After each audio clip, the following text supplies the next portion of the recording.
एक रास्ते का चुनाव, चूजिंग अ पैथ। मौत के मुंह से बाहर निकलने के बाद नन्हा विलियम और बकरी मम्मा एला गहरी नींद में सो गए। विलियम की आंखें तब खुली जब अन्ना ने उसे नहलाना शुरू किया। क्या हुआ मेरे छोटे नवाब?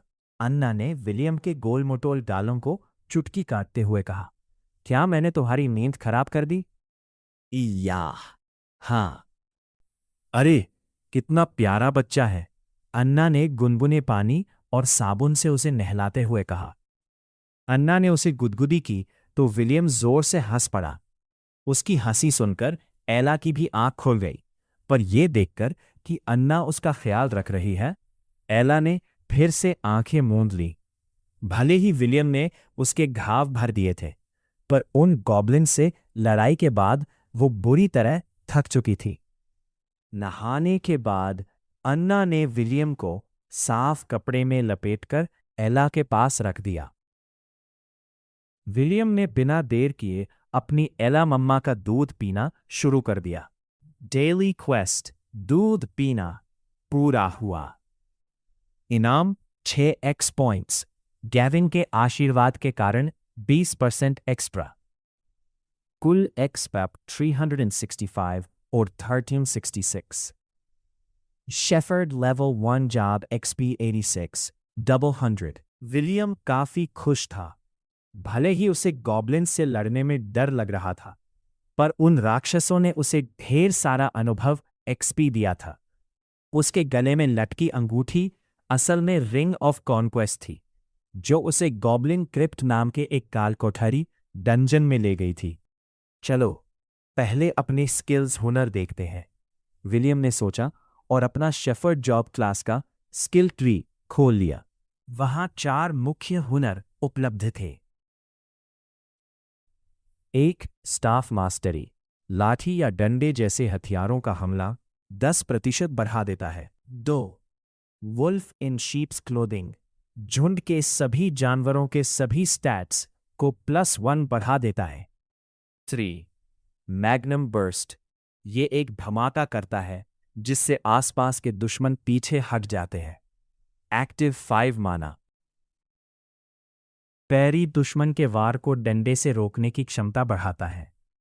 विलियम ने बड़ी चतुराई से फैसला किया। उसने मैग्नम बर्स्ट को चुना ताकि उसके पास खुद का एक हमला हो, और वुल्फ इन शीप्स क्लोथिंग में 2 पॉइंट्स डाले ताकि उसकी एला मम्मा और भी ताकतवर हो सके।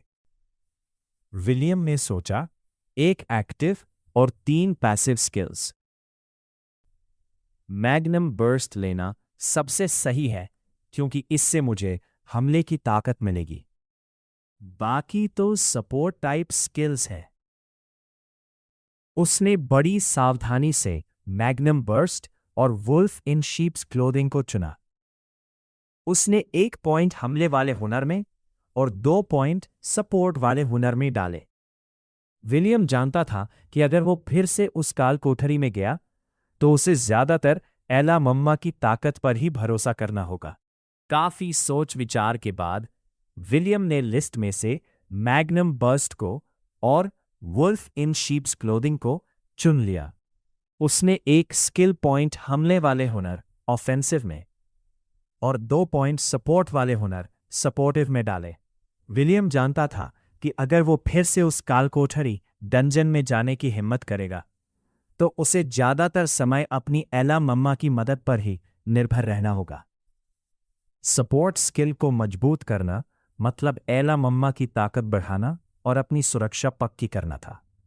रहा सवाल हमले वाले हुनर मैग्नम बर्स्ट का, तो वो उसका ब्रह्मास्त्र था, यानी तब इस्तेमाल करने के लिए जब पानी सिर से ऊपर चला जाए।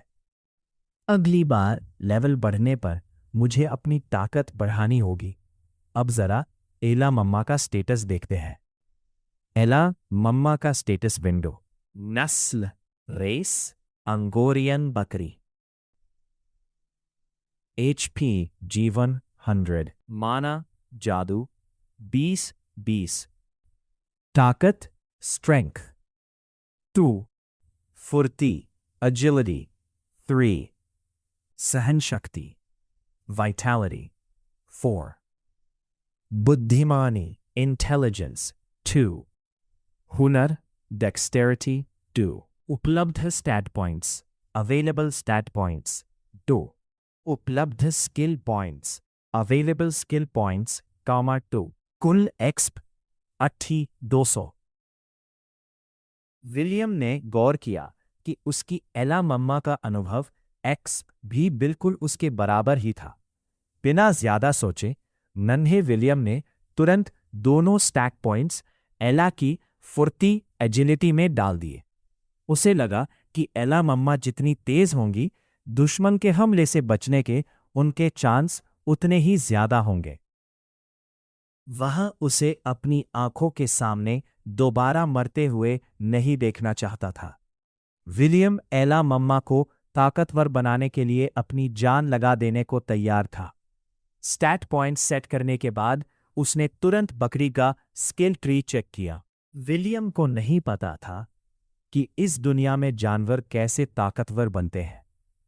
उसे यह भी नहीं पता था कि क्या वे पृथ्वी पर टीवी पर दिखने वाले किरदारों की तरह इवॉल्व विकसित हो सकते हैं या नहीं। लेकिन जब उसने एला का स्किल ट्री खोला तो उसे 2 रास्ते मिले। 1. Strength path. अगर विलियम इसे चुनता तो एला पूरी तरह शारीरिक ताकत और हमले पर निर्भर रहने वाला जीव बन जाती। 2. Spirit path. यह रास्ता जानवरों के शरीर के अंदर एक मैजिक कोर, जादुई केंद्र बनाने में मदद करता था, जिससे वे अपने आसपास की जादुई शक्तियों का इस्तेमाल कर सके। विलियम के पुराने अनुभवों के हिसाब से दोनों का मिलाजुला रूप हाइब्रिड बनाने से एला शायद उतनी ताकतवर नहीं हो पाती। उल्टा लंबे समय में वो कमजोर पड़ सकती थी। अभी के लिए स्ट्रेंथ पाथ ही सही रहेगा, विलियम ने तय किया। शुरुआती गेम में जादू से ज्यादा ताकत काम आती है। जब हम एंड गेम कहानी के अंत तक पहुंचेंगे तब स्पिरिट पाथ के बारे में सोचेंगे। यह रहा चैप्टर 12 का दूसरा भाग, एकदम वेव ट्यून एफएम के देसी अंदाज और मजेदार ट्विस्ट के साथ। विलियम के सामने 3 विकल्प थे: स्टील आर्मामेंट, क्विक अटैक और हॉर्न असॉल्ट। स्टील आर्मामेंट आज माना जानवर के सींग और खुरों को स्टील जैसा सख्त बना देता है। और क्विक अटैक आज माना बिजली की रफ्तार से हमला, फुर्ती एजिलिटी इंटू 3। हॉर्न असॉल्ट आज माना एक जोरदार हमला जिससे दुश्मन चकरा सकता है। विलियम ने बिना सोचे समझे स्टील आर्मामेंट चुन लिया। आखिर एला मम्मा के सींग और खुर ही तो उनके असली हथियार थे। अगर वे लोहे जैसे सख्त हो जाए तो उनकी लड़ने की ताकत कई गुना बढ़ जाएगी। उसने अपना दूसरा पॉइंट क्विक अटैक को दिया। हॉर्न असॉल्ट बाद में लेंगे जब मम्मा एला का लेवल और बढ़ेगा। अब मुझे पूरा भरोसा है कि हम एक गोब्लिन को तो अकेले संभाल ही लेंगे। विलियम ने देखा था कि बेस्टो स्किल के बाद एला ने कैसे उन 3 गॉब्लिन्स की धज्जियां उड़ाई थीं, पर फिर भी वो अभी सिर्फ 1 साल का बच्चा था। एक तरफ खतरा था तो दूसरी तरफ ताकतवर बनने का लालच। चलो मम्मा एला से मशवरा करते हैं। अगर उन्हें लगा कि ये बहुत खतरनाक है तो हम कुछ साल इंतजार करेंगे।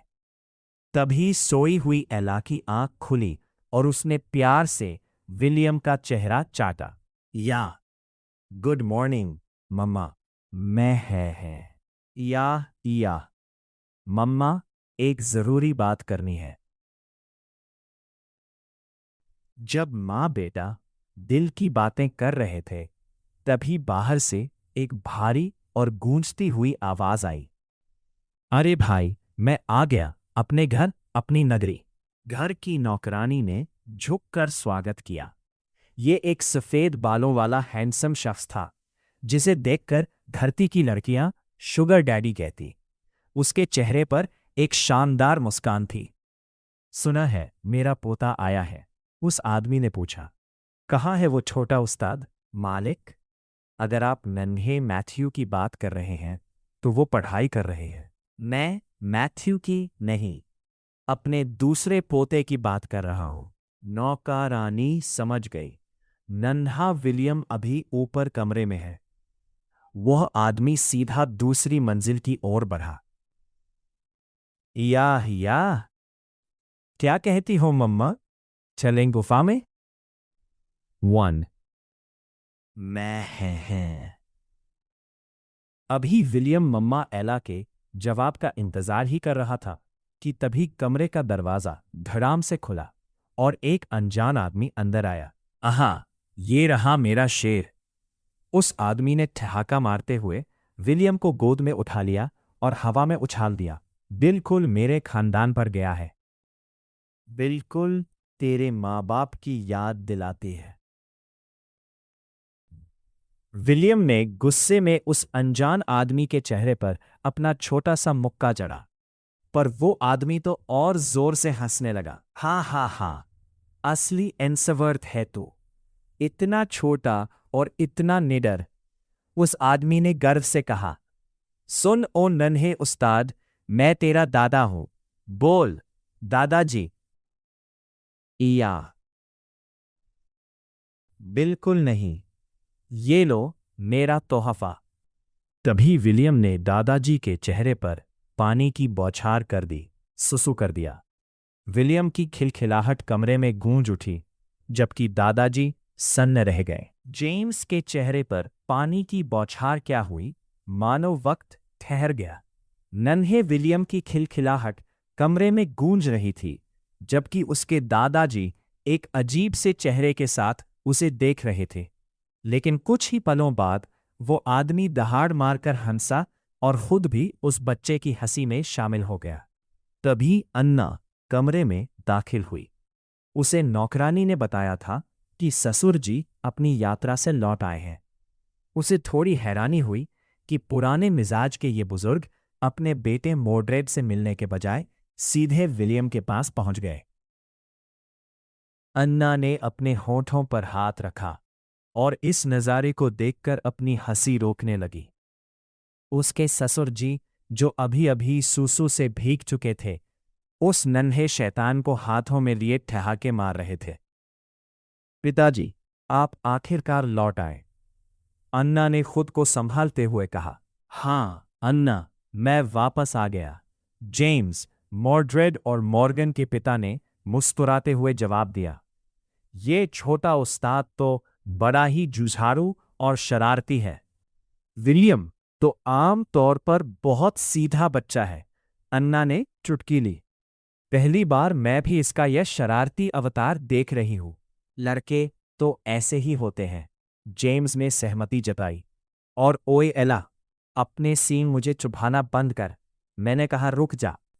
एला गुस्से में अपने खुर जमीन पर पटक रही थी और जेम्स को सींग मार रही थी। वह इस बात से सख्त नाराज थी कि जेम्स उसके बच्चे के साथ कैसे पेश आ रहे हैं। अगर जेम्स वही इंसान न होते जिन्होंने एला को पाला था, तो अब तक उसने अपनी पूरी ताकत से उन्हें सींगों पर उठा लिया होता। जब से विलियम यहां आया है, एला ही उसका ख्याल रख रही है, अन्ना ने समझाया।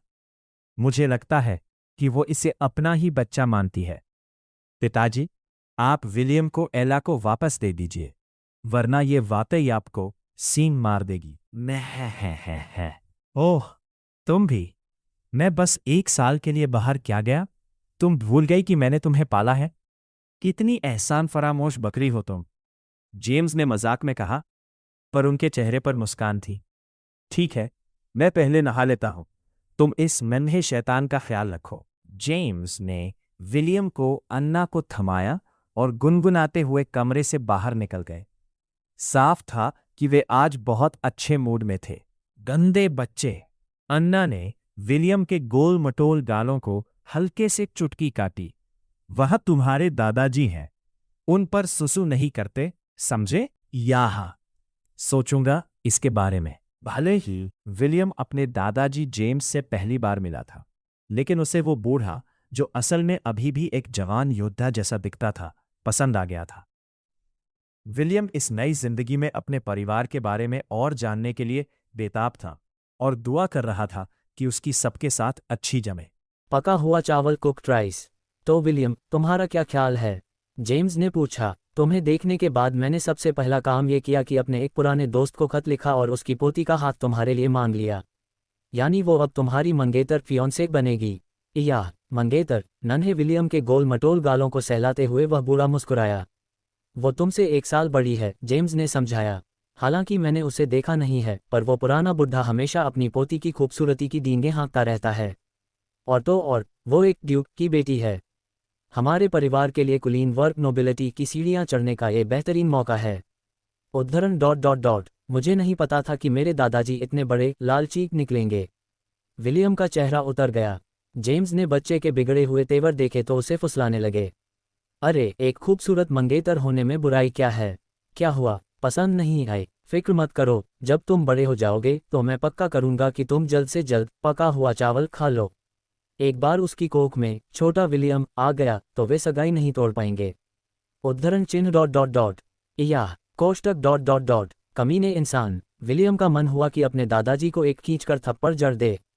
हालांकि उसे मंगेतर की बात से उतनी चिढ़ नहीं थी, पर यह पका हुआ चावल वाली बात कुछ ज्यादा ही थी। उसे पता था कि कुलीन परिवारों में शादियां अक्सर राजनीतिक फायदों के लिए होती हैं और वह किसी का मोहरा नहीं बनना चाहता था। जेम्स विलियम को गोद में लिए पूरी जागीर में घूमते रहे। एला मम्मा भी उनके साथ साथ चल रही थीं और नन्हे बच्चे पर पैनी नजर रखे हुए थीं। 1 घंटे बाद जेम्स लोन शहर के ऊपर एक पहाड़ी पर जा खड़े हुए। विलियम, हमारा परिवार पीढ़ियों से यहीं रह रहा है, जेम्स ने गंभीरता से कहा। यहाँ की जिंदगी सादी और थोड़ी खुरदरी है, पर बहुत सुकून है। अमीरों के गंदे खेल से कोसों दूर और राजा की नज़रों में आने के लिए हम इतने बड़े भी नहीं हैं। ये पहली बार था जब विलियम ने अपने दादाजी को इतना गंभीर देखा था। एक पल के लिए वह भूल गया कि यह वही इंसान है जो उसे अपनी होने वाली पत्नी के साथ बिस्तर गर्म करने की सलाह दे रहा था। हमारा खून अब बहुत कम बचा है। मेरे 2 बेटों मैथ्यू और तुम्हारे अलावा इस धरती पर कोई और एंसवर्थ नहीं बचा है। हम अपनी नस्ल के आखिरी चिराग हैं। क्या हमारा कोई और रिश्तेदार जिंदा नहीं है? विलियम ने माथे पर बल डाला। ऐसा क्यों? जेम्स ने दूर क्षितिज की ओर देखते हुए एक ठंडी सांस भरी। उनकी आंखों में विलियम को उदासी और बेबसी दिखी। वह जानना चाहता था कि उनके खानदान का अंत करीब क्यों है, पर वह समझ गया कि यह सवाल पूछने का सही वक्त नहीं है। रात को जेम्स के वापस आने की खुशी में एक शानदार दावत हुई। विलियम के चाचा मोर्ड्रेड का बड़ा बेटा मैथ्यू दादाजी के बगल में बैठा था। विलियम दूसरी ओर एला मम्मा के पास लेटा दूध पी रहा था। उसकी नज़रें उस हंसते खेलते परिवार पर टिकी थीं। उसने अपनी पिछली जिंदगी पृथ्वी में ऐसा कभी महसूस नहीं किया था क्योंकि वह एक अनाथ था। लेकिन यहाँ उसे अपनापन महसूस हो रहा था। इस नन्हे बच्चे के अंदर की आत्मा उस ईश्वर का शुक्रिया अदा कर रही थी जिसने उसे इतने प्यारे परिवार में जन्म दिया। अगर मैं उस सिल्वर पोर्टल में गया होता तो क्या मुझे इससे भी बेहतर परिवार मिलता? विलियम ने सोचा। 1 साल के दौरान उसे पता चला कि उसकी असली माँ सिल्वर मून के एल्वेन महाद्वीप में है। उसे याद नहीं था कि उसकी माँ कैसी दिखती है, बस इतना पता था कि हालातों की वजह से वे बिछड़ गए थे। कोई बात नहीं, विलियम ने मन ही मन खुद को दिलासा दिया। जब मैं बड़ा हो जाऊंगा तो अपनी माँ को जरूर ढूंढ निकालूंगा। अभी जल्दी की कोई बात नहीं है। उसे ये भी पता था कि उसके पिता अब इस दुनिया में नहीं हैं। वे कैसे मरे ये घर में कोई नहीं बताता था। अपनी माँ की तरह उसने तय किया कि सही उम्र आने पर वह इस राज से भी पर्दा उठाएगा। दावत के बाद विलियम को कमरे में ले जाया गया। एला हमेशा की तरह उसके साथ ही थी। या मम्मा, क्या आप वापस उस कालकोठरी डंजन में जाना चाहती हैं? मैन, या क्या आपको डर नहीं लगता? मैन, बिल्कुल नहीं। या तुम और भी ताकतवर बनना चाहती हो मम्मा? जवाब में एंगोरियन बकरी ने बड़े प्यार से विलियम के गालों को चाटा। या ठीक है, पर वादा करो कि अगर खतरा बढ़ा तो हम तुरंत वापस लौट आएंगे, समझे? मैन। कुछ घंटे बीत गए और मोर्ड्रेड और अन्ना गहरी नींद में सो चुके थे।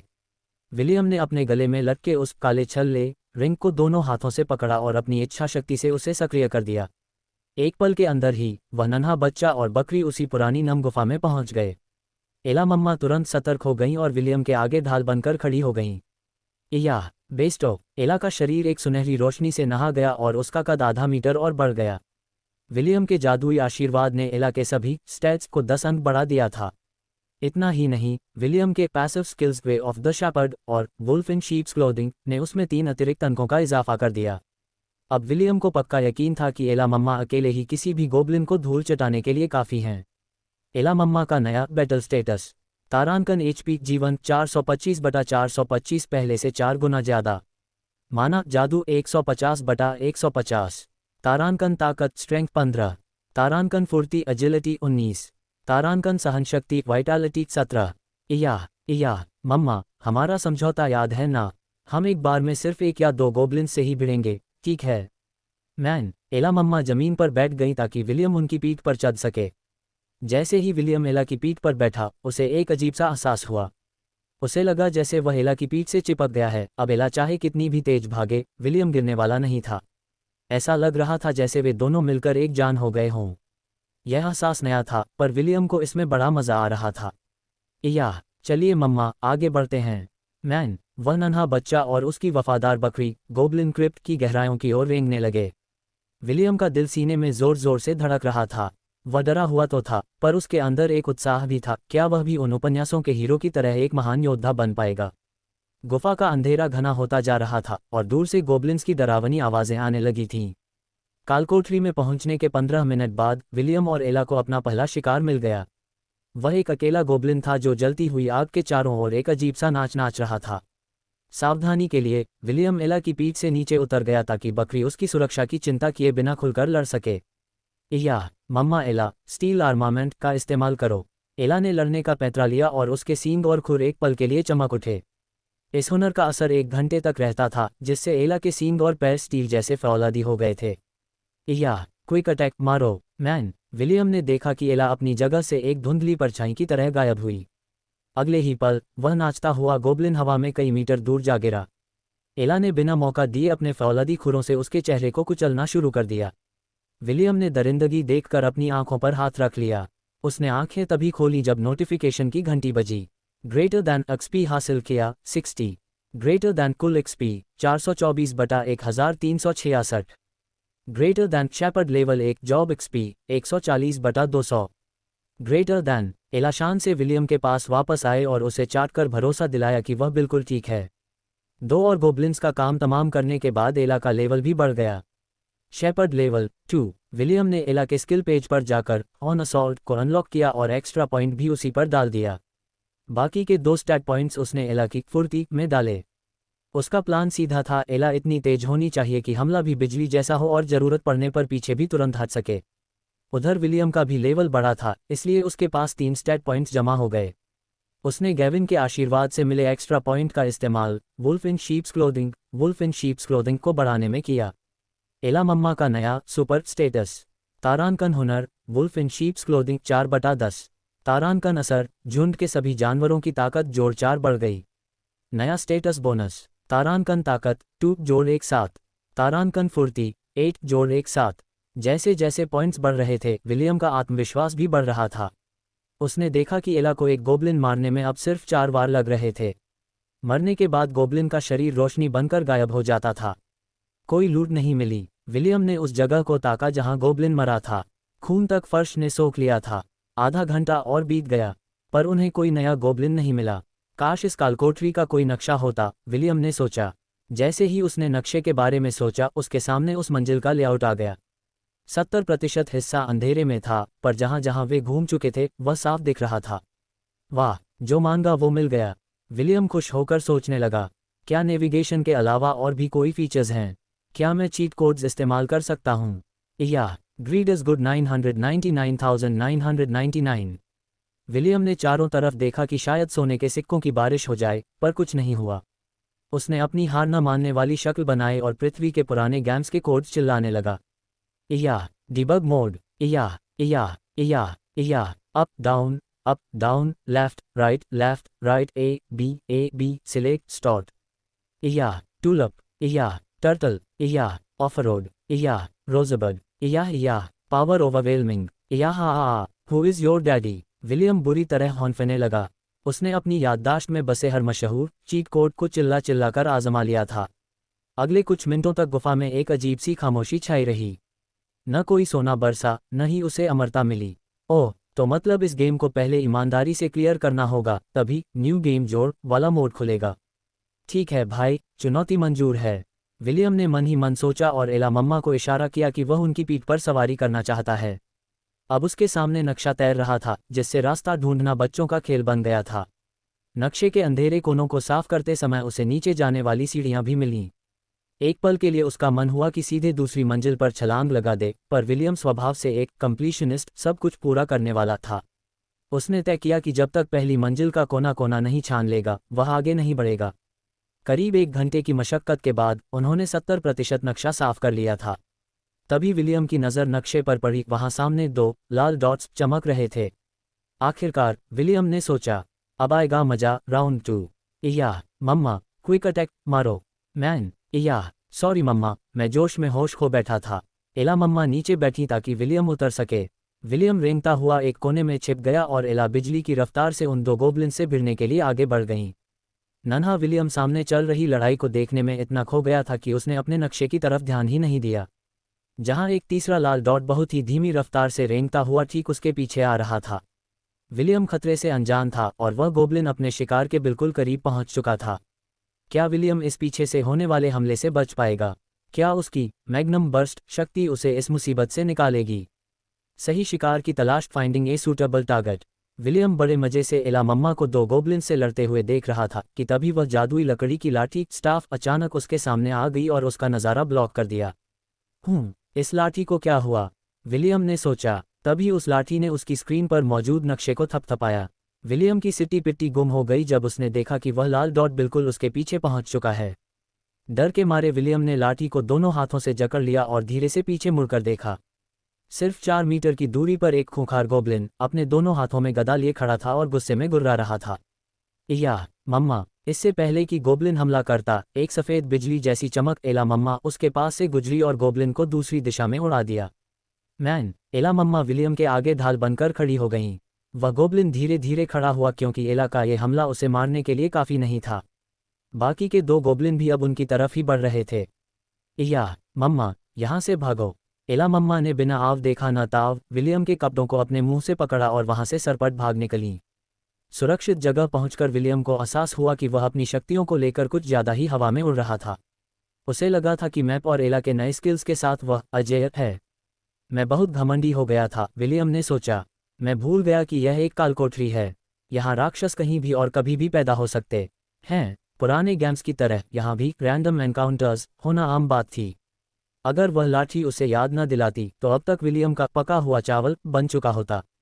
एला मम्मा ने करीब 5 मिनट तक विलियम को अपनी भाषा में डांटा। विलियम ने भी हाथ जोड़कर वादा किया कि आगे से वह ज़्यादा सावधान रहेगा। पर अब उनके सामने एक बड़ी मुसीबत थी। अगर वे गोब्लिन्स का शिकार नहीं करेंगे तो लेवल अप कैसे होंगे? और एला अब विलियम को अकेला छोड़ने को तैयार नहीं थी। क्या करूं? विलियम ने दिमाग दौड़ाया। काश यहाँ कोई सेफ जोन होता जहाँ राक्षस हमला न कर सकें।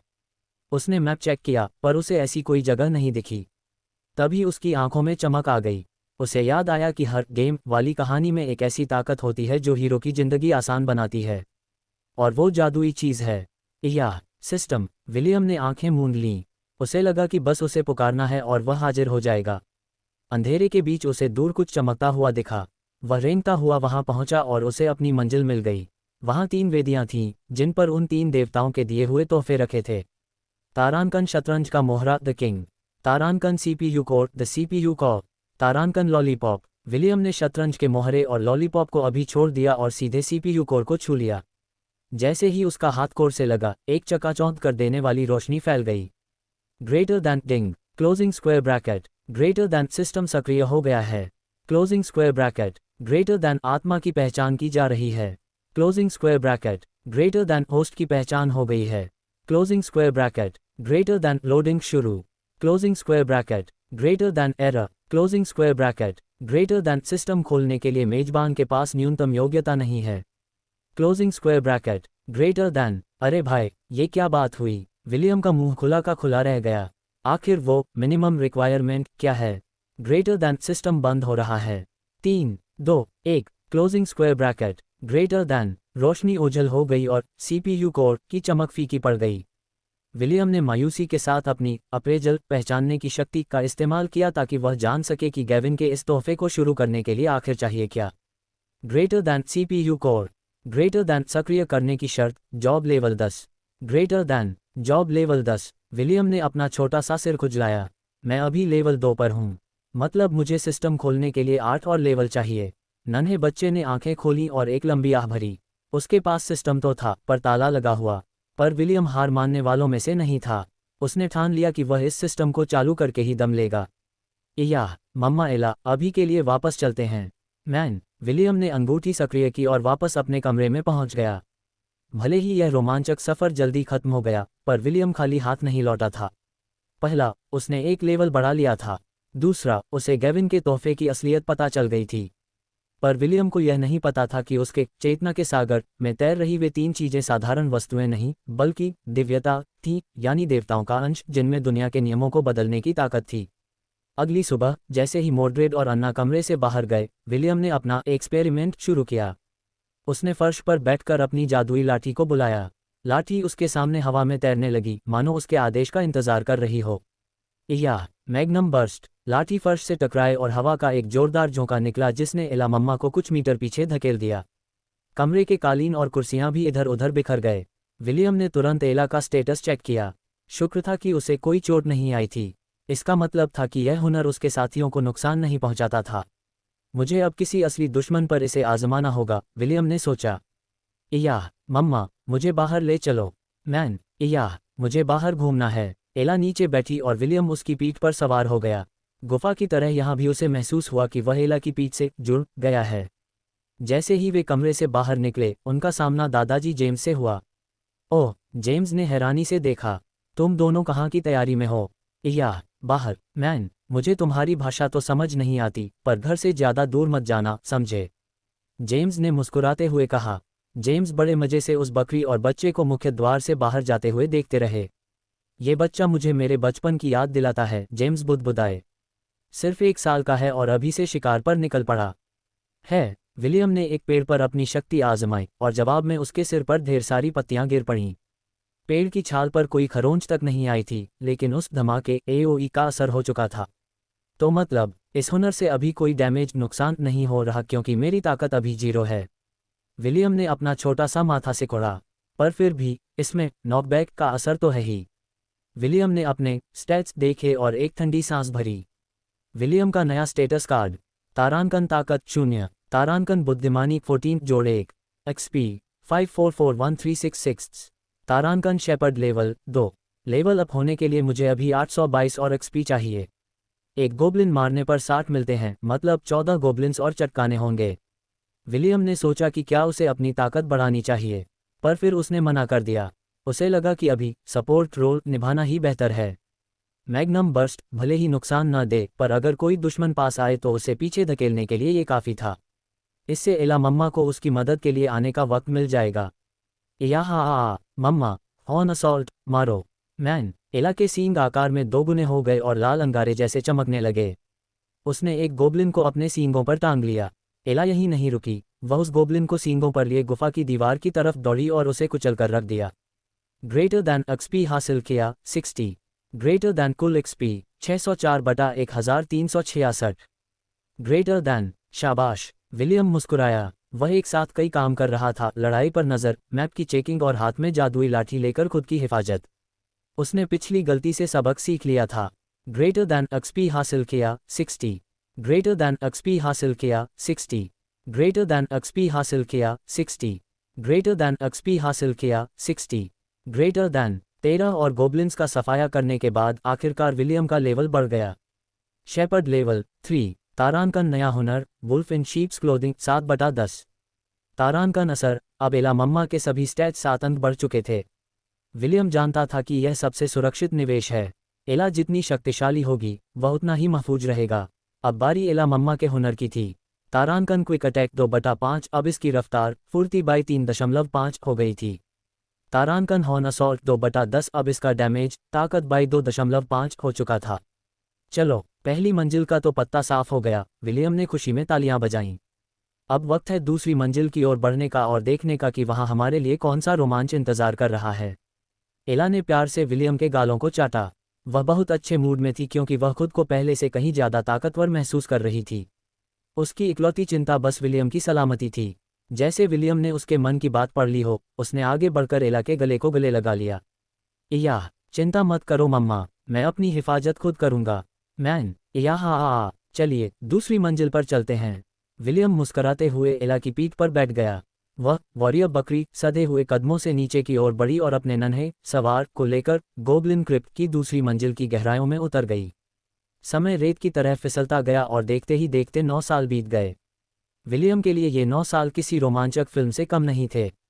वह और एला कई बार मौत के करीब पहुंचकर वापस आए। चाहता तो वह उस जादुई अंगूठी को किनारे रखकर एक ऐशो आराम की जिंदगी जी सकता था, पर उसे खाली बैठना पसंद नहीं था। वह जानता था कि अगर उसने बचपन में मेहनत नहीं की तो उसे पूरी उम्र पछताना पड़ेगा। आज लोंड की पहाड़ियों के पास एक शांत घाटी में सैकड़ों अंगोरियन बकरियां और भेड़ें घास चर रही थीं।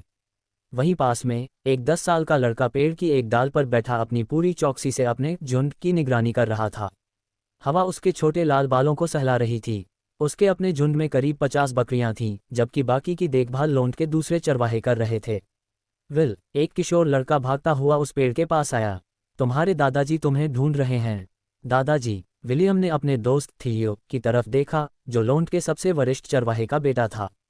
तुम्हें पता है वो मुझे क्यों बुला रहे हैं? विलियम ने पूछा। नहीं, थियो ने जवाब दिया, पर वो ठीक नहीं लग रहे। ऐसा लग रहा है जैसे वो बहुत ज्यादा गुस्से में हैं। विलियम के माथे पर बल पड़ गए। उसके दादाजी जेम्स एक खुशमिजाज इंसान थे, उन्हें गुस्सा बहुत कम आता था। अगर थियो कह रहा है कि वे गुस्से में हैं तो यकीनन कोई बड़ी बात हुई थी। ठीक है, विलियम ने सिर हिलाया। क्या तुम मेरे जाने के बाद मेरे झुंड का ख्याल रखोगे?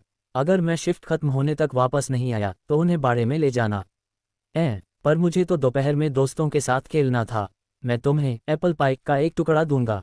2 टुकड़े, सौदा पक्का? विलियम मुस्कुराया। फिर उसने अपने झुंड की तरफ आवाज लगाई, मम्मा, घर वापस चलना है, दादाजी बुला रहे हैं। मैन, 1.5 मीटर ऊंची एक विशाल अंगोरियन बकरी झुंड से बाहर निकली और विलियम की तरफ दौड़ पड़ी। विलियम ने डाल से छलांग लगाई और फुर्ती से अपनी एला मम्मा की पीठ पर जा बैठा। दोनों बिजली की रफ्तार से घर की ओर निकल पड़े। विलियम को इस बात का अंदाजा भी नहीं था कि एंसेवर्थ निवास में एक जबरदस्त तूफान उठने वाला था, और उस तूफान की वजह वह खुद था। आखिर दादाजी जेम्स इतने गुस्से में क्यों हैं? क्या विलियम की सगाई का मुद्दा फिर से गरमाने वाला है? दूर से आए मेहमान, गेस्ट्स फ्रॉम अफार। जैसे ही विलियम और एला अपनी जागीर के करीब पहुंचे, उन्हें दूर एक बेहद आलीशान रथ दिखाई दिया। विलियम ने लोंट में आज तक ऐसा रथ नहीं देखा था, जिससे उसने अंदाजा लगा लिया कि आज घर में बाहर से कुछ खास मेहमान आए हैं। रथ के ठीक बगल में 6 मीटर ऊंचा एक विशाल जीव खड़ा था। इस जीव का सिर और पंख बाज के थे और शरीर शेर का। विलियम के लिए इस पौराणिक जीव को पहचानना मुश्किल नहीं था। एक ग्रिफिन, विलियम धीरे से बुदबुदाया। एला उस जीव को गौर से देखने के लिए उसके सामने रुक गई। उस अंगोरियन बकरी ने अपना सिर उठाया और ग्रिफिन की आंखों में झांका। ग्रिफिन ने भी बदले में उसे देखा, पर उसकी गर्व से भरी तीखी आंखों में साफ तिरस्कार था, जैसे विलियम और एला उसकी नज़र में बस मामूली कीड़े मकोड़े हों। चलो मम्मा, विलियम ने एला की गर्दन सहलाते हुए कहा, यह बस एक ज़रूरत से ज़्यादा बड़ा हुआ बर्ब है। मैन, मम्मा, ये बर्ड नहीं, बर्ब है। मैन, बर्ब उसे कहते हैं जिसे अपनी पहचान का संकट हो। एला ने एक बार फिर ग्रिफिन को देखा और सिर हिलाया। वह विलियम की बात से सहमत थी कि यह पक्षी नहीं बल्कि एक बर्ब है, और चूंकि यह एक बर्ब था इसलिए उसे यह सोचने की ज़रूरत नहीं थी कि इसके पंजों की जगह पैर क्यों हैं। साफ है, ये पक्षी अपनी पहचान को लेकर उलझन में है। एला मम्मा ने ग्रिफिन को दया भरी नज़रों से देखा और घर की ओर बढ़ गई। मैन, मैं सहमत हूँ मम्मा, ये बर्ब वाकई बहुत दयनीय है। ग्रिफिन एक बहुत ही बुद्धिमान जीव था। जाहिर है वह विलियम और एला की बातें समझ गया था और इस वजह से वह आग बबूला हो उठा। अगर वह रथ से बंधा न होता तो वह अब तक उन 2 कीड़ों को कुचल चुका होता जिन्होंने उसे दया की नज़र से देखने की जुर्रत की थी। गुस्से से भरे उस ग्रिफिन ने एक कान फाड़ देने वाली चीख मारी, पर विलियम और एला ने मुड़कर देखना भी ज़रूरी नहीं समझा। वे तो ये जानने के लिए उत्सुक थे कि मेहमान कौन है। जो ग्रिफिन वाले रथ में आया हो वो कोई साधारण इंसान तो नहीं होगा। दादाजी, मैं आ गया, विलियम ने दरवाज़ा खोलते हुए आवाज़ लगाई। मैन, एला ने भी अपने आने की घोषणा की। कमरे में बैठे लोग उन्हें देखकर चौंक गए। सोफे पर 3 लोग बैठे थे और 4 अंगरक्षक उनके पीछे खड़े थे। सोफे पर बैठे तीनों ने कीमती लिबास पहने थे, जबकि उनके पीछे खड़े लोग हल्के कवच में थे। दादाजी जेम्स, चाचा मोर्ड्रेड और चाची अन्ना उन मेहमानों के सामने बैठे थे। विलियम ने गौर किया कि उसके दादाजी के चेहरे के भाव बहुत खराब थे। उनके अंदर का दबा हुआ गुस्सा किसी भी पल फटने को तैयार था। विलियम, बेटा बैठो, अन्ना ने मुस्कुराते हुए कहा। ये मेहमान ग्रिफिथ की रियासत से आए हैं। अन्ना का लहजा सभ्य था, पर उसमें रत्ती भर भी सम्मान नहीं था। ऐसा लग रहा था जैसे वे मेहमान नहीं बल्कि बिन बुलाए कीड़े हों। मोर्ड्रेड ने अपना गला साफ किया और एक एक करके सबका परिचय कराया। ये ग्रिफिथ की डचेस लेडी अगाथा हैं, मोर्ड्रेड ने एक फीकी मुस्कान के साथ कहा। और ये प्यारी बच्ची उनकी बेटी है, लेडी रेबेका। फिर उन्होंने नीले लिबास वाली एक बेहद खूबसूरत महिला की ओर इशारा किया जिसकी आंखों में बर्फ जैसी ठंडक थी। और ये मिस्टी सैक की बड़ी बुजुर्ग लेडी एलेनोर हैं। ये सब बहुत दूर से सिर्फ तुमसे मिलने आए हैं, विलियम। ओह, विलियम ने अपनी एक भौं ऊपर उठाए और एक एक करके मेहमानों को अपनी पारखी नज़रों से परखने लगा। डचेस अगाथा के भूरे बाल और हरी आंखें थीं। वह सुंदर तो थी, पर उसके चेहरे पर छाई नाखुशी उसे किसी पुरानी चुड़ैल जैसा बना रही थी जो बच्चों को जहरीले सेब बांटने निकली हो। दूसरी ओर उसकी बेटी रेबेका को देखकर विलियम की नज़रें थोड़ी नरम पड़ गईं। उसे लगा कि उसकी उम्र भी उसके आसपास ही होगी।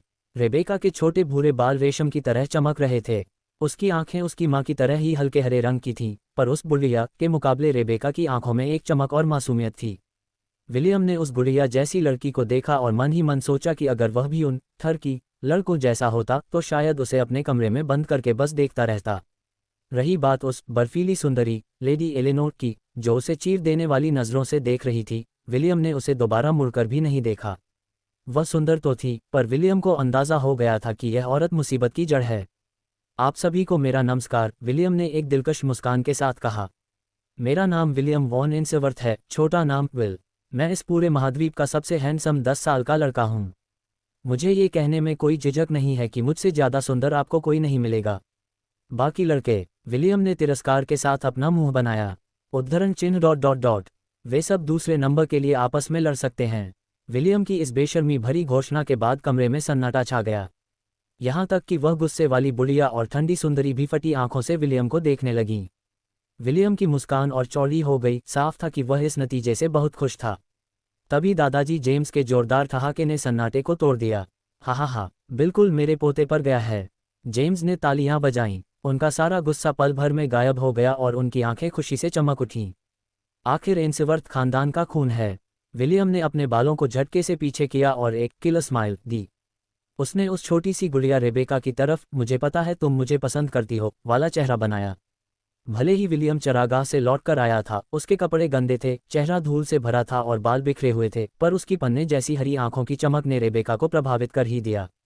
उसने अपनी एक भौं उठाकर विलियम की बातों पर मौन सहमति दी। पहला इंप्रेशन तो जम गया, विलियम ने सोचा। अगर मैं गलत नहीं हूं तो यही छोटी लॉली मेरी मंगेतर है।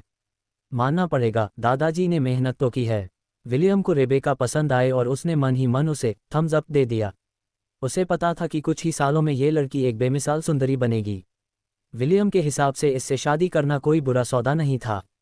लेकिन इससे पहले कि वह अपने गुलाबी भविष्य के सपने देखता, उस बुढ़िया अगाथा ने मुंह खोला और विलियम का सपना चकनाचूर कर दिया। अब जब तुम यहाँ आ ही गए हो तो सीधे काम की बात करते हैं, अगाथा ने तंज भरे लहजे में कहा। हम यहाँ अपनी बेटी और इस गंदगी में लिपटे नालायक लड़के के बीच का निकाह शादी का समझौता तोड़ने आए हैं। तुम्हारी हिम्मत कैसे हुई? जेम्स गुस्से में फट पड़े। तुमने मेरे पोते को नालायक कहने की जुर्रत कैसे की? पिताजी, प्लीज शांत हो जाए। मोर्ड्रेड ने अपने पिता को मजबूती से पीछे से पकड़ लिया। उसे डर था कि अगर बूढ़ा शेर अपनी पर आ गया तो वह पलक झपकते ही डचेस की गर्दन धड़ से अलग कर देगा। मेहमानों के पीछे खड़े अंगरक्षकों ने भी अपनी तलवारें म्यान से बाहर निकाल लीं और दोनों पक्षों के बीच दीवार बनकर खड़े हो गए। माफ़ी चाहती हूँ, लॉर्ड एंसवर्थ, अगाथा ने हल्का सा झुकते हुए जवाब दिया। भले ही मेरी बातों से आपको ठेस पहुंची हो, पर मैं अपनी बेटी की शादी आपके पोते से नहीं होने दूंगी, चाहे यह फैसला मेरे ससुर जी का ही क्यों न रहा हो। कहाँ है वो बुढ़ा? जेम्स ने दहाड़ते हुए पूछा। उसे यहाँ लाओ। मैं उससे पूछना चाहता हूँ कि वह इस वादे से पीछे क्यों हट रहा है। पुराने ड्यूक दक्षिण के रेगिस्तान की खोज पर निकले हैं, अगाथा ने शांति से कहा। फिलहाल उनसे संपर्क कर पाना नामुमकिन है। जेम्स तिरस्कार के साथ हंसे। अच्छा, तो तुमने मौका देखकर यह चाल चली है। जब वह यहाँ नहीं है तब तुम इस सगाई को तोड़ना चाहती हो। इसका मतलब साफ है, उन्हें तुम्हारी इस हरकत की खबर तक नहीं है, क्यों लेडी अगाथा? हाँ, पुराने ड्यूक को इस बारे में कुछ नहीं पता, अगाथा ने निडर होकर स्वीकार किया।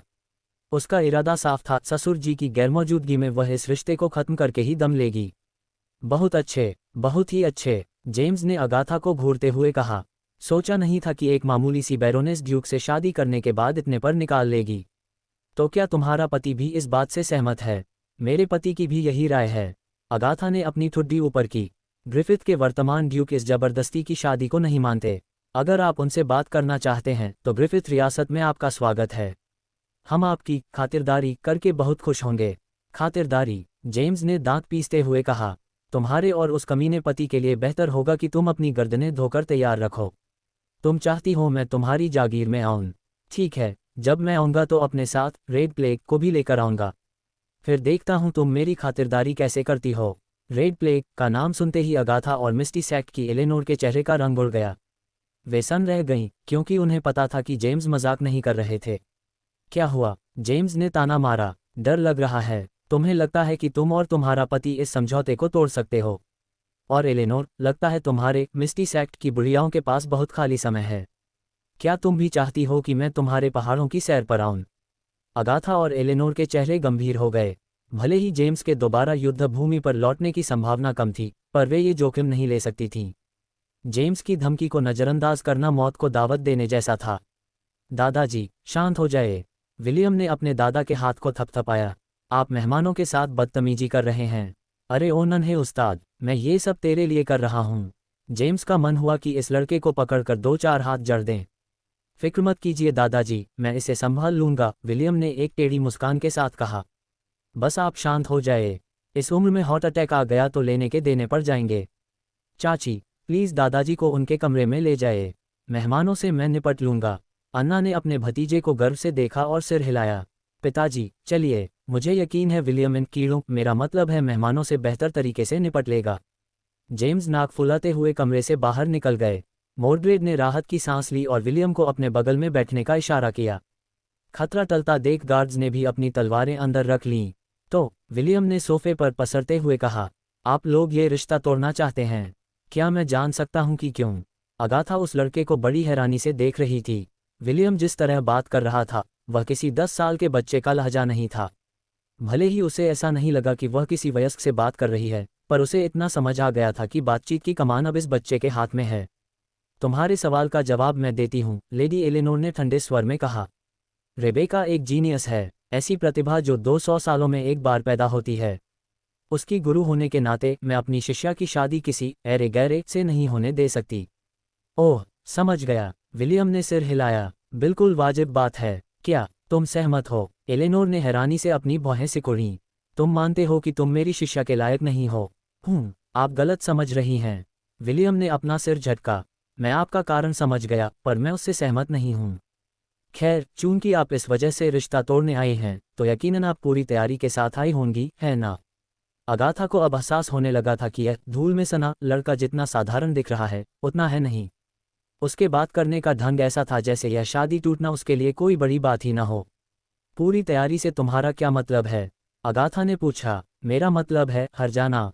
विलियम मुस्कुराया। चूंकि आप एक तरफा रिश्ता तोड़ रही हैं, तो हमारी सहमति के लिए आप कोई बढ़िया सा हरजाना तो साथ लाई ही होंगी, है ना?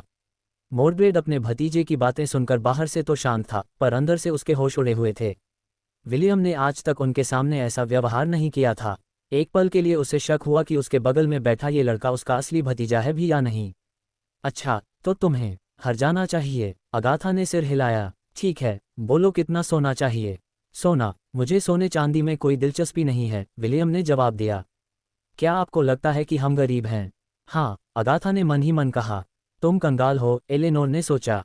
बहुत गरीब हो, रेबेका मुस्कुराए। सच तो यह है कि हम वाकई बहुत गरीब हैं, मोर्ड्रेड ने अंदर ही अंदर ठंडी सांस भरी, पर चेहरे पर शिकन तक नहीं आने दी। उसे अपने भतीजे की डील को मजबूत दिखाने के लिए अमीर होने का नाटक जो करना था। ओह मेरे खुदा, मैं भी कितना भुलक्कड़ हूँ, तमीज़ ही भूल गया। विलियम ने अपने माथे पर हाथ रखा जैसे उसे कुछ याद आया हो। आंटी हेलेन, प्लीज़ हमारे मेहमानों के लिए चाय लाइए। और हाँ, वही खास पत्तियाँ इस्तेमाल करना जो मैं अभी घर लौटते वक्त जंगल से चुनकर लाया हूँ। और फिर विलियम ने बड़ी बेशर्मी से अपने गंदे कपड़ों पर चिपकी सूखी पत्तियां और घास एक एक करके चुननी शुरू कर दी। यहाँ तक कि उसने वो पत्तियां भी नहीं छोड़ीं जो घाटी में सोते वक्त उसके बालों में फंस गई थीं।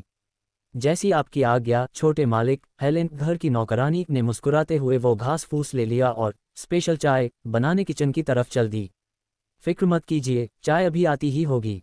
विलियम ने मेहमानों को एक कातिलाना मुस्कान दी। मैं आप सबको अपनी जागीर की असली खातिरदारी दिखाना चाहता हूँ।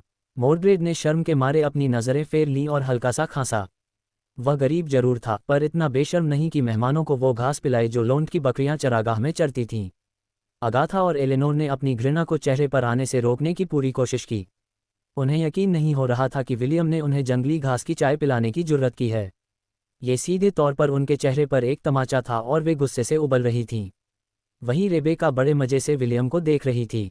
उसे शादी टूटने या न टूटने से ज़्यादा फर्क नहीं पड़ता था, पर विलियम जितना अतरंगी काम कर रहा था वह उसकी नज़रों में उतना ही दिलचस्प होता जा रहा था। क्या मेहमान वह घास वाली चाय पेंगे? और विलियम हर जाने में सोने के बजाय आखिर क्या मांगने वाला है? विलियम का समझौता। ये लीजिए छोटे मालिक, हेलेन ने विलियम के सामने चाय रखते हुए कहा। शुक्रिया आंटी हेलेन, विलियम ने जवाब दिया। मैंने थियो से वादा किया था कि मैं उसे एप्पल पाई के 2 टुकड़े दूंगा। जब वह बाद में हमारी भेड़ें लौटाने आए तो उसे दे दीजिएगा। समझ गई, हेलेन ने सिर हिलाया और कमरे से बाहर चली गई। विलियम ने चाय का प्याला उठाया, एक चुस्की ली और फिर मेहमानों की ओर देखा। खैर, अब काम की बात करते हैं। विलियम मुस्कुराया। तो हमारे परिवार को ये सगाई तोड़ने के लिए मनाने के लिए आप किस तरह का हर्जाना लेकर आए हैं? जैसा कि मैंने पहले कहा, हमें सोना नहीं चाहिए। हम गरीब नहीं हैं। अगाथा ने एलेनोर की ओर देखा और फिर बातचीत शुरू करने की पहल की। तो फिर तुम्हें क्या चाहिए? अगाथा ने पूछा। खजाना, जादुई वस्तुएं, विलियम ने जवाब दिया। जब तक उसकी कीमत अच्छी है मैं ले लूंगा। एलेनोर ने अपनी स्टोरेज रिंग से एक छोटा सा डिब्बा निकाला और विलियम को दिखाया। इस दुनिया में रईस और रसूखदार लोग इन जादुई अंगूठियों का खर्च उठा सकते थे जो चीज़ों को एक अलग आयाम में स्टोर कर सकती थीं। विलियम की जानकारी के अनुसार इस महाद्वीप की सबसे अच्छी स्टोरेज रिंग की क्षमता भी केवल 2 वर्ग मीटर थी। हालांकि इससे चीज़ें ले जाना आसान हो जाता था, लेकिन जगह काफ़ी कम थी। एलेनोर ने डिब्बा खोला और उसके अंदर की चीज़ विलियम को दिखाए। इसे पिल ऑफ ग्रोथ कहते हैं, एलेनोर ने गर्व से समझाया। यह एक बहुत ही महंगी दवा है जिसकी कीमत 2000 सोने के सिक्के है। अगर तुम ये निकाह तोड़ने के लिए तैयार हो जाते हो तो मैं ये तुम्हें दे दूंगी। आप चाहती हैं कि मैं सिर्फ 2000 सोने के सिक्कों की गोली के लिए ये सगाई तोड़ दूं? विलियम ने मजाक उड़ाते हुए पूछा। फिर उसने रेबेका की ओर देखा और मुस्कुराया। तुम्हारी गुरु की नज़रों में तुम्हारी कीमत सिर्फ 2000 सोने के सिक्के है। रेबेका ने अपनी भौहें सिकुड़ी, लेकिन कुछ कहा नहीं। उसकी प्रतिक्रिया देखकर एलेनोर का चेहरा उतर गया। हालांकि इस युवा जीनियस ने उसे अपनी गुरु मान लिया था, लेकिन अभी तक उनकी विधिवत शिक्षा शुरू नहीं हुई थी। अगाथा और उसके पति की भी यही राय थी, इसीलिए उन्होंने पुराने ड्यूक की अनुपस्थिति का फायदा उठाया। दोनों ही उस सगाई को तोड़ना चाहते थे जो तब हुई थी जब रेबेका केवल 2 साल की थी। जाहिर है, यह इकलौती चीज़ नहीं है जो मैं तुम्हें देने को तैयार हूँ, एलेनोर ने अपने दांत पीसते हुए कहा। ये तो बस उन चीज़ों में से एक है जो तुम्हें मिलेंगी अगर तुम दोनों परिवारों के बीच का ये रिश्ता खत्म करने के लिए मान जाते हो। क्या मैं वह गोली देख सकता हूँ? विलियम ने पूछा। ठीक है, एलेनोर ने डिब्बा आगे बढ़ा दिया ताकि विलियम उसे करीब से देख सके। मिस्टी सैक की उस बुजुर्ग को यकीन था कि यह लड़का ऐसे खजाने के बारे में कुछ नहीं जानता होगा, पर उसे क्या पता था कि विलियम के पास अप्रेजल की महाशक्ति है। Greater than pill of growth, greater than असर, इसे खाने के बाद सभी स्टैट्स स्थायी रूप से जोड़ एक बढ़ जाते हैं। Closing square bracket, greater than. William ने तिरस्कार के साथ नाक फुलाए और अपनी एला मम्मा को करीब आने का इशारा किया।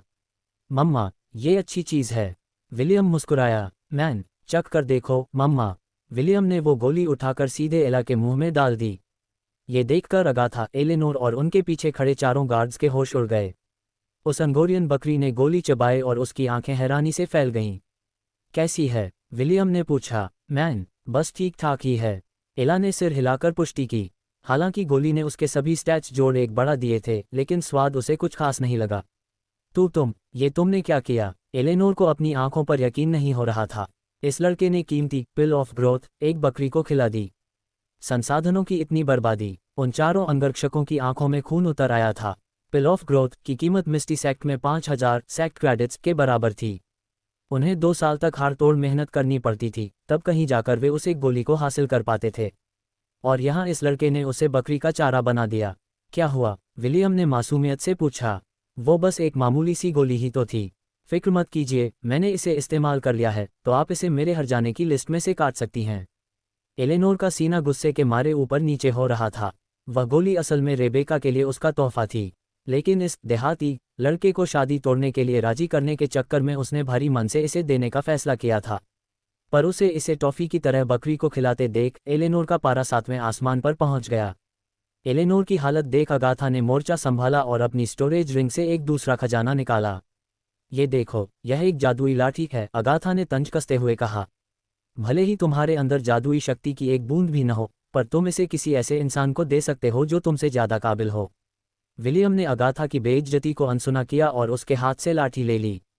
Greater than bronze staff of learning, greater than असर, नौसिखिया जादूगरों के लिए उपयुक्त।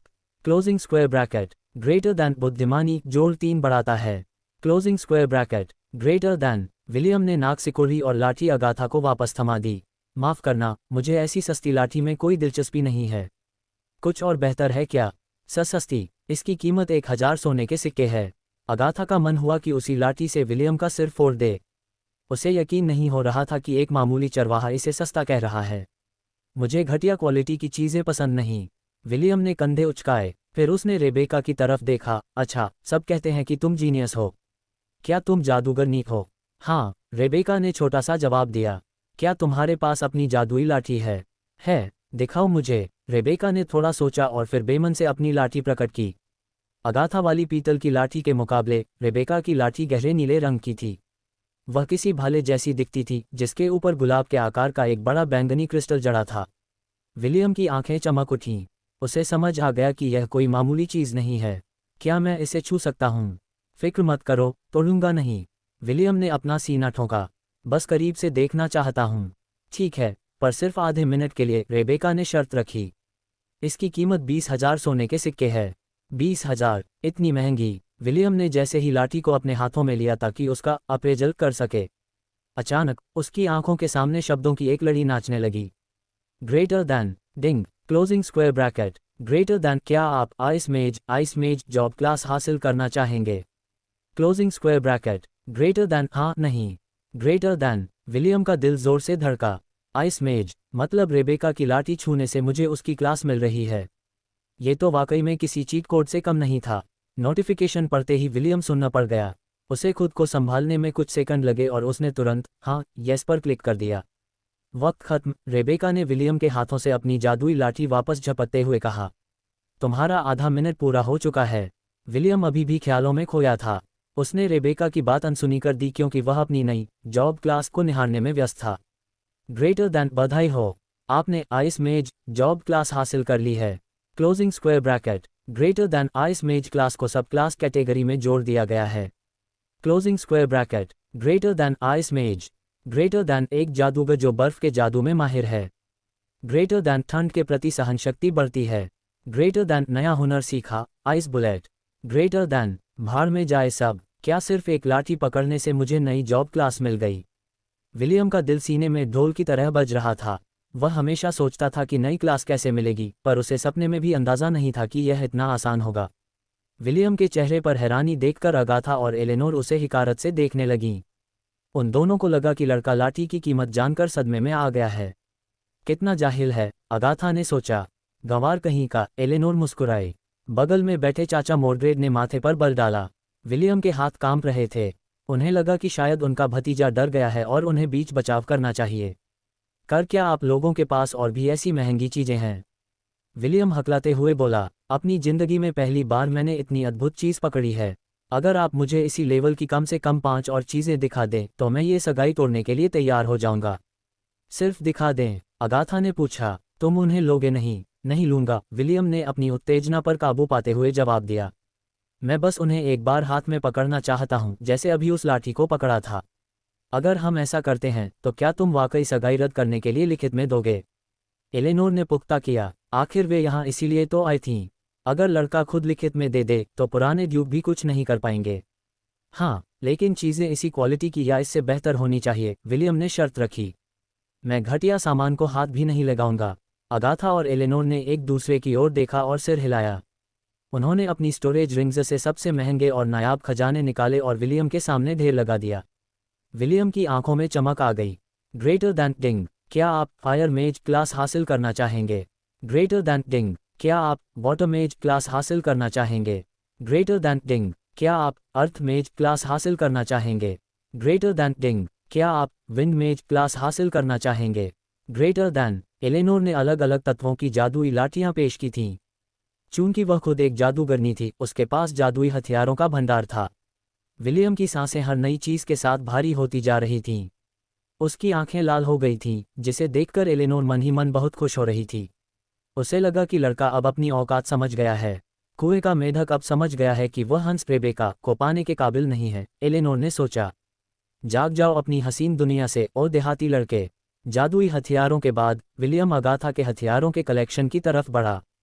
Greater than ding, swordsman, class unlock. Greater than ding, archer, class unlock. Greater than ding, spearman, class unlock.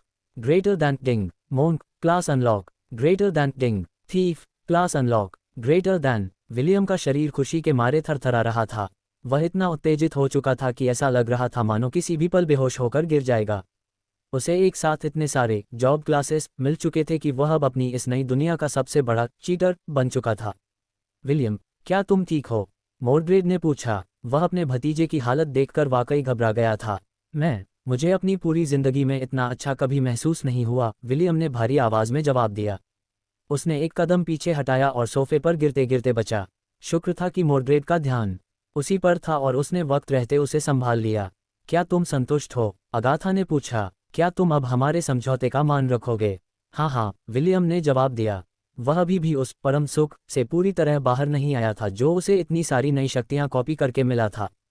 मैं इस शादी के समझौते को रद्द करने के लिए तैयार हूँ। हमें तुमसे एक लिखित खत चाहिए और उस पर तुम्हारे हस्ताक्षर भी होने चाहिए, एलेनोर ने बीच में टोकते हुए कहा।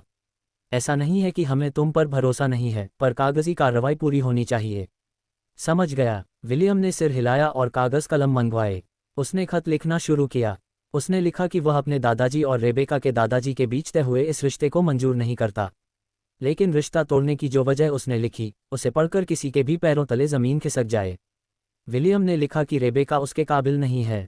उसने शान से लिखा कि चूंकि वह इस महाद्वीप का सबसे सुंदर लड़का है, इसलिए यह उसका हक है कि उसकी जोड़ी किसी ऐसी लड़की के साथ बने जिसकी खूबसूरती साम्राज्य गिरा दे। साथ ही उसने ये भी लिखा कि उसे रेबेका के फिगर के भविष्य में विकास को लेकर कोई खास उम्मीद नहीं है। विलियम ने लिखा कि उसे लगता है कि बड़ी होने पर भी रेबेका सिर्फ एक बी कप तक ही पहुंच पाएगी। उसने बड़े शिष्टाचार के साथ यह भी जोर दिया कि अगर उसकी मुख्य पत्नी मान गई तो वह रेबेका को अपनी उपपत्नी बनाने के बारे में सोच सकता है। जब अगाथा और एलेनोर ने विलियम का खत पढ़ा तो दोनों का मन हुआ कि वहीं खून की उल्टियां कर दें। विलियम ने शिकायतों की एक लंबी लिस्ट लगा दी थी कि रेबेका क्यों उसकी मंगेतर बनने के लायक नहीं है। अगाथा का तो मन कर रहा था कि उस छोटे शैतान के टुकड़े टुकड़े कर दे और उसका मांस कच्चा चबा जाए। उसने अपनी पूरी जिंदगी में इतना अपमान कभी महसूस नहीं किया था। अब जब मैंने खत लिख दिया है तो आप सबको यहाँ से चले जाना चाहिए, विलियम ने मक्खियों की तरह मेहमानों को भगाना शुरू किया। कहीं आप हमारे साथ डिनर करने का तो नहीं सोच रही? खैर, एंसेवर्थ परिवार का दिल बहुत बड़ा है, हम आपके लिए थोड़ा दलिया पॉरेज बचा सकते हैं। मैं नहीं चाहता कि बाहर ये अफवाह उड़े कि हमने अपने मेहमानों की खातिरदारी ठीक से नहीं की। अगाथा ने अपनी बेटी का हाथ पकड़ा और तेजी से दरवाजे की तरफ बढ़ी, क्योंकि उसे डर था कि अगर वह एक सेकंड भी और रुकी तो वह उस लड़के का कत्ल कर देगी। एलेनोर भी बिना कुछ बोले निकल गई। मिस्टी सेक्ट की बुजुर्ग होने के नाते उसे हर जगह सम्मान मिलता था, पर यहाँ उसकी धज्जियां उड़ चुकी थीं।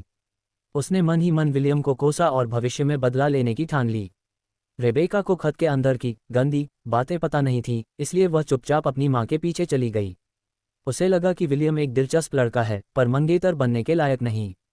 अगर रेबेका को पता चलता कि उस दिलचस्प लड़के ने खत में उसके बारे में क्या क्या लिखा है, तो वह अपनी जादुई लाठी से उसे तब तक पीटती जब तक कि वह खून के आंसू न रोने लगता है। अब विलियम के पास आइस, फायर, वाटर, अर्थ, विंड, स्वॉर्ड्समैन, आर्चर और न जाने कितनी जॉब क्लासेस हैं।